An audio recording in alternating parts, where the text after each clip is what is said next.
বন্ধুরা, প্রিয়াঙ্কার কিচেনে আপনাদের স্বাগত। আজকে ঢ্যাঁড়স আর ডিম দিয়ে একটা সুন্দর রেসিপি আপনাদের সাথে শেয়ার করছি। চলুন ভিডিওটা শুরু করা যাক।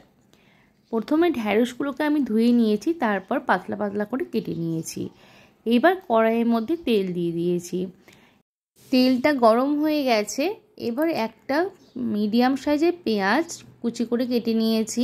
এবার তেলের মধ্যে দিয়ে ভেজে নিচ্ছি।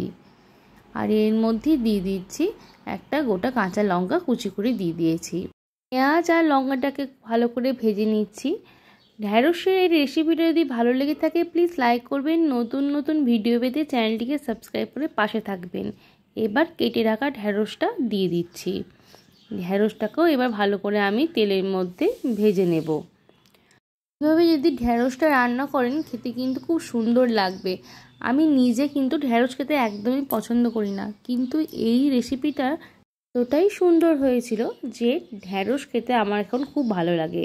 এবার ঢ্যাঁড়সগুলো আমার ভাজা হয়ে গেছে। এর মধ্যে একটা ডিম আমি দিয়ে দিলাম আর পরিমাণ মতো দিয়ে দিলাম নুন।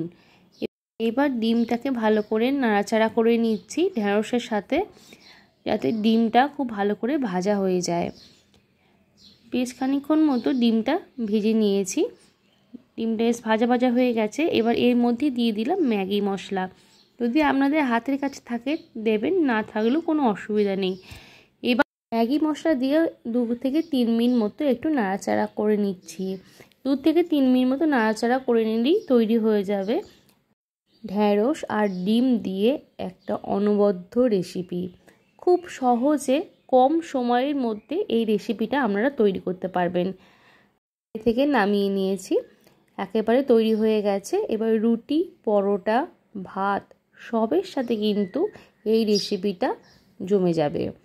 তাই বাড়িতে একবার ট্রাই করে দেখতে পারেন, খেতে কিন্তু সুন্দর লাগবে।